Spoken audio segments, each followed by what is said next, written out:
ጸሐፈ መዝሙር 106 ብሔራዊ ኑዛዜ። ሃሌሉያ! ቸር ነውና እግዚአብሔርን አመስግኑ፣ ምሕረቱም ለዘላለም ነውና። ስለ እግዚአብሔር ታላቅ ሥራ ማን ሊናገር ይችላል? ምስጋናውንስ ሁሉ ማን ተናግሮ ይጨርሳል? ፍትሕ እንዳይዛነፍ የሚጠብቁ ጽድቅን ሁልጊዜ የሚያደርጉ የተባረኩ ናቸው። እግዚአብሔር ሆይ ለሕዝብህ ሞገስ ስታድል አስበኝ፣ በምታድናቸውም ጊዜ እርዳኝ። ይኸውም የምርጦችን ብልጽግና አይ ዘንድ በሕዝብህ ደስታ ደስ ይለኝ ዘንድ ከርስትህም ክብር የተነሣ እጓደድ ዘንድ ነው። እኛም እንደ አባቶቻችን ኃጢአት ሠራን፣ በደልን፣ ክፉም አደረግን። አባቶቻችን በግብፅ ሳሉ ታምራትህን አላስተዋሉም፣ የምሕረትህን ብዛት አላሰቡም። በባሕሩ አጠገብ ገና ቀይ ባሕር አጠገብ አመጹብህ። እርሱ ግን የኃይሉን ታላቅነት ለማሳወቅ ስለ ስሙ አዳናቸው። ቀይ ባሕርን ገሠጸ፣ እርሱም ደረቀ። በምድረ በዳ እንደሚታለፍ በጥልቅ ውኃ መካከል መራቸው። ከባላጋራቸው እጅ አዳናቸው፣ ከጠላትም እጅ ታደጋቸው።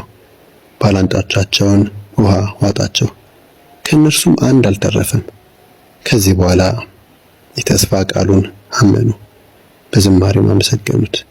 ነገር ግን ያደረገውን ወዲያውኑ ረሱ፣ በምክሩም ለመሄድ አልታገሱም። በምድረ በዳ እጅግ መመኘት አበዙ፣ በበረሃም እግዚአብሔርን ተፈታተኑት። እርሱም የለመኑትን ሰጣቸው። ዳሩ ግን የሚያኮስምን ሕመም ሰደደባቸው። በሰፈር በሙሴ ላይ ለእግዚአብሔር በተቀደሰውን በአሮን ላይ ቀኑ።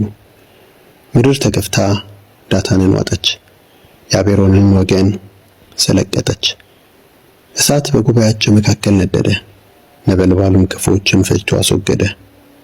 በኮሬብ ጥጃ ሰሩ፣ ቀልጦ ለተሰራ ምስልም ሰገዱ። ክብራቸው የሆነውንም ሳር በሚበላ በበሬ ምስል ለወጡ። በግብፅ ታላቅ ነገር ያደረገውን ያዳናቸውን አምላክ ረሱ። እርሱ ግን በካም ምድር ድንቅ ሥራ፣ በቀይ ባሕርም አስደናቂ ነገር አደረገ።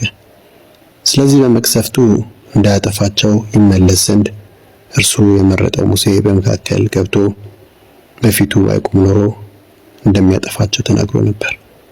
ከዚያም በኋላ መልካሚቱን ምድር ናቁ፣ የተስፋ ቃሉንም አላመኑም። በድንኳኖቻቸው ውስጥ አጉረመረሙ፣ የእግዚአብሔርንም ድምፅ አላዳመጡም። በምድረ በዳ ሊጥላቸው እጁን አንስቶ ማለ፣ ዘራቸውንም በሕዝቦች መካከል ሊጥል ወደ ተለያየ ምድርም እንደሚበትናቸው ማለ። ራሳቸውን ከቤል ፌጎር ጋር አቆራኙ፣ ለሙታን የተሰዋውን መሥዋዕት በሉ። በሥራቸውም እግዚአብሔርን አስቆጡት። ቸነፈርም በላያቸው መጣ፣ ፊንሐስም ተነስቶ ጣልቃ ገባ፣ ቸነፈሩም ተገታ።